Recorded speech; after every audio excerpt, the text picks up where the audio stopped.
Na upanga manake unafanya vita kwenye kila eneo. Vita. Eneo la uchumi. Vita. Eneo la kiafya. Vita. Eneo la familia. Vita. Hata kwenye ndoa. Ndio. Ndani ya familia ndoa zinakosa kichwa wala mkia. Kabisa kabisa. Yes. Kumbe ni upanga uko ndani ya familia.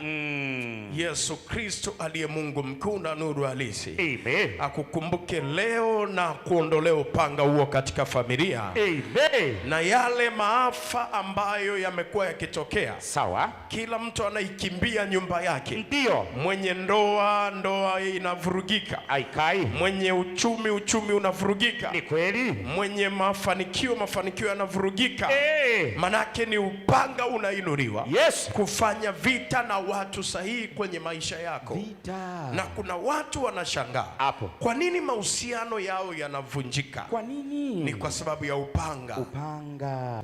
Mwanaume amefikiria vizuri kukuchagua akuoe. Vizuri kabisa. Lakini kila anapokukaribia ndio anaona vita inaongezeka. Uchumi unapata mapambano. Ni kweli. Anaona maradhi yanamwandama. Kabisa kabisa. Kila akikutana na wewe, hata akikukumbatia tu, hata akikubusu tu, ndio anaenda kuota ndoto za kufukuzwa na mapanga. Anaota ndoto za kutaka kuliwa na wanyama wakali.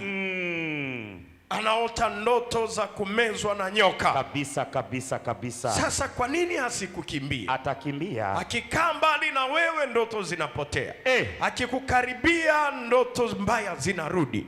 Ninaamuru kila aliyeleta upanga kwenye maisha yako kukufukuzia watu sahihi. Yes.